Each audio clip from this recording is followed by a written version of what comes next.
Today's video, we're going to go over 10 people who survived the impossible. Hello, and welcome to the channel. For today's video, we have the stories of 10 people who've managed to somehow survive the impossible. Surviving death is one of the greatest feelings that you can have, so I've been told. There are people who have endured mind-boggling traumas and hardships. They've been trapped underwater, lived in rafts for months at sea, withstood tortures by prison guards, gotten lost in brutally hot deserts in the subzero frozen north, and even managed to emerge from collapsed buildings. These impossible survivors who experienced these horrible things that killed countless others will keep you wondering and asking, how did they survive? But before we proceed, don't forget to like and subscribe to our channel for more exciting and fantastic videos. Getting into the list, number 10, 42 days without food. Helen Clabin, who was 21, wanted to travel from Fairbanks to Seattle and decided to save some money by flying with an amateur pilot, 42-year-old Ralph Flores. It turned out to be a fateful choice when Flores' plane crashed on February 4th, 1963, in a snowstorm in a remote part of the Canadian wilderness. The passenger and pilot suffered broken bones and other injuries, but they were alive. Unfortunately, they had no survival equipment except for matches, and their food supply consisted of 4 cans of sardines, 2 cans of tuna, 2 cans of fruit cocktail, and a bottle of vitamin pills. To deal with nighttime temperatures that dropped as low as 42 below zero, they fashioned a blanket from the plane's carpet and stuffed clothes and plants into the cracks in the plane's cabin to insulate it. They used gasoline from the fuel tank to light a campfire, and then after a week, their food ran out, forcing them to survive on melted snow. Water for breakfast, water for lunch, and water for supper, as Clabin later explained to Life magazine. Fortunately, both passengers and pilot were overweight and could survive off their body fat for another 42 days until an aircraft finally spotted them. Number 9, 4 months adrift in the ocean. In November 1942, a British merchant ship left Cape Town, South Africa, on a voyage across the Atlantic to pick up cargo in Guyana. But when the ship was 750 miles off the South American coast, it was torpedoed by a German U-boat and sank. The only survivor was a 24-year-old Chinese seaman named Poon Lim, who jumped overboard. Struggling to the surface, Lim managed to find one of the ship's rafts. Even more miraculously, he located a tank of water and some cans of food in the floating wreckage. He improvised a fishing tackle to catch some more food. Lim drifted for 133 days until he was rescued by Brazilian fishermen 10 miles off the coast. This is one of the longest survivals at sea. A local newspaper reported that Poon was badly sunburned and had lost 30 pounds, but otherwise was in good health except for an upset stomach that doctors believed was the result of eating raw fish. Number 8, the Unbroken survivor of plane crash in a POW camp. Surviving one horrible ordeal is bad enough, but how about 2? On May 27, 1943, a U.S. Army Air Corps B-24 on a rescue mission in the Pacific malfunctioned and crashed into the sea. 3 members of the crew took refuge on a raft. Tail gunner Sergeant Francis McNamara died after 33 days, but the other 2, Second Lieutenant Russell Phillips and Lieutenant Louis Zamperini, a distance runner who had competed in the 1936 Berlin Olympics, survived on fish and rainwater for 47 days. Then they were found by Japanese forces. That's when things got even worse, particularly for Zamperini. The Olympian endured savage torture at the hands of a sadistic camp sergeant named Muchiro, the Bird. Among his many abuses, Wannabe ordered other prisoners to line up and take turns punching Zamperini in the face for 2 hours. Wantanbi also once forced him to hold a heavy beam overhead for 37 minutes before knocking him to the ground. Nevertheless, Zamperini survived the war and was liberated in 1945. In later years, he had a religious conversion and tried to meet with Wantanbi in Japan to let him know he forgave him, but the bird refused to meet with him. Zamperini lived long enough to see his story become a best-selling book, Laura Hillenbrand's 2010 Unbroken, which was also made into a Hollywood movie released just before his death in 2014. Number 7. Buried under World Trade Center rubble. On the morning of September 11, 2001, Ganelle Gunzman was at work in her office on the 64th floor of the World Trade Center's North Tower when the building was struck by American Airlines Flight 11. As Guzman later recalled in a newspaper interview, at first there wasn't any smoke or fire. The company she worked for told her to stay put and wait for help, but after an hour, she decided to head to the stairwell.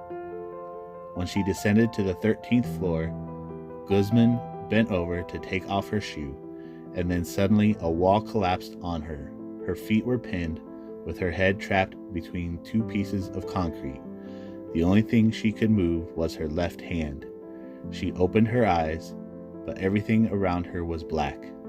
Time seemed to stand still, and she remembers praying for a respite from the pain. After 27 hours, she heard a voice of a man named Paul, telling her to remain calm, that rescuers were on the way. Guzman had been spotted by one of the 300 search and rescue dogs deployed after the disaster. She was the final living person rescued from the wreckage. Guzman tried to find Paul afterward to thank him, but no one knew who he was. Number 6. Saved by the Dolphins.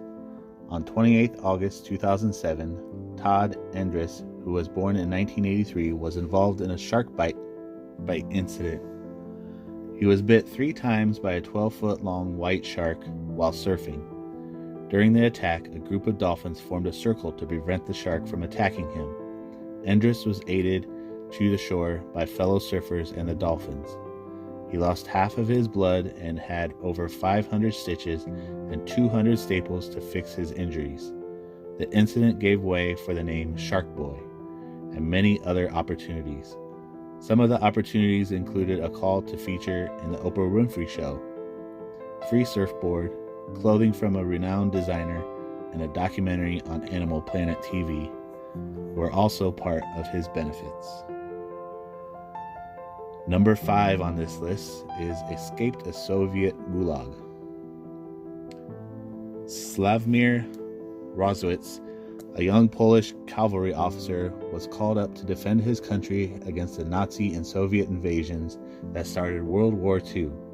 He was captured by Soviet forces and sent to Moscow in 1939. There, he was convicted on a trumped-up charge of espionage and sentenced to 25 years of hard labor. He survived a brutal trip to Siberia in which he had to ride in the back of an open cattle truck in sub-zero temperatures and then march hundreds of miles in chains. In April 1941, in the midst of a blizzard, he and 6 other prisoners escaped with the help of a warden's sympathetic wife. They trekked 4,000 miles to the south, crossing the Gobi Desert and the Himalayas and enduring harsh cold, blazing heat, thirst, and starvation. 3 of the 7 died along the way, and by the time they had reached India, where they were rescued by a Gurkhan patrol, Rawitz weighed just 70 pounds. Though he never fully recovered from his ordeal, he lived to the age of 88, and his story eventually became both a book, The Long Walk, and a film, The Way Back. Over the years, some skeptics have questioned parts of his story, but were unable to conclusively disprove it. A British intelligence officer actually interviewed 3 emancipated men in India in 1942 who claimed to have made such a journey, though he could not recall their names. Survivor story number 4. We had to hold on for 3 minutes. While vacationing in Switzerland in November 2018, U.S. tourist Chris Gursky decided to try out some hang gliding. Unfortunately, his pilot did not properly attach him to the flying apparatus, and Gursky had to hold on for dear life as the pilot attempted to safely land. For roughly 3 minutes, the auto parts manager from Florida held on for dear life and had it all captured on film. Luckily for Gursky, the pilot was able to help him hold on with one arm and safely steer the glider with the other, so Gursky could drop off safely. Gursky ended up breaking his wrist in the fall, and he tore his bicep from holding onto the bar so tightly, but he lived to tell the tale. I remember looking down and thinking, this is it. I was losing grip with my right hand and was holding on to a strap on the pilot's right shoulder. He was trying to make a beeline to the landing field as he knew what the situation could bring, he recalled. Survivor story number 3. Survived a laser beam. Well, he survived a proton beam from a particle accelerator, to be exact. Anatoly Burgovsky was researcher at the Institute for High Energy Physics in Protvino-Bugorsky. In 1978, while looking at a malfunctioning piece of equipment, he went through what can only be described as a worst-case scenario. His head got in the way of a proton beam, which went through the back of his head and out of his nose. He described seeing a flash brighter than 1,000 suns, but he felt no pain. Somehow, he lived. He did lose some hearing in his left ear. The left half of his face eventually became paralyzed, and he suffered occasional seizures as a result, but he lived. Even stranger, as he aged afterwards, the right side of his face became wrinkled, as is normal in the aging process, but the left side continued to look just as it did when he was hit by the proton beam in 1978. Survivor story number 2. Hit by a car and then a train. Robert Evans, a 46-year-old homeless man, was a victim of a hit-and-run car accident. That's already bad luck, but on his way back from the hospital to his camp, his luck got way worse. He was hit by a train on the small railway bridge he was walking on. He managed to survive the worst 2-for-1 in history. The number 1 last survivor story for the video. Been cut into 2 by a train. Truman Duncan's survival is one of the will and determination. A railroad engineer who hails from Claiborne was living his best life until the impossible incident which he survived occurred. The incident happened in June of 2006 while Truman was working at a train station in Claiborne, Texas. He fell on a track while trying to connect 2 train cars, and one of the big wheels on the 20,000-pound car rail ground him into 2 halves, cutting off his legs and parts of his pelvis. After he fell, Duncan's will to survive was staring as he reached out to his cell phone and called 911, who came to his rescue. While the rescue team was working to get him off the rail, he asked for a cigarette and a coffee. He spent 4 months and a day in the hospital and underwent 23 surgeries. At the end of it all, his leg was amputated at the hip, and the right leg was amputated above the knee. Doctors said that it is impossible to survive this accident or having been cut into 2 by a train. He was torn down to just literally 1 cell layer of tissue between his abdominal contents, his intestines, and the outside world. But Duncan survived. I was amazed with Duncan's survival. What about you? Whose survival story inspires you? Just comment down below and tell us why you are amazed by them. Or you can tell us your own survival stories. Thank you all so much for watching, and if you liked the video, then don't forget to hit the like button, subscribe, and turn on the notification bell so you'll be the first to know when a new video comes out. Thanks for watching, and we'll see you on the next one.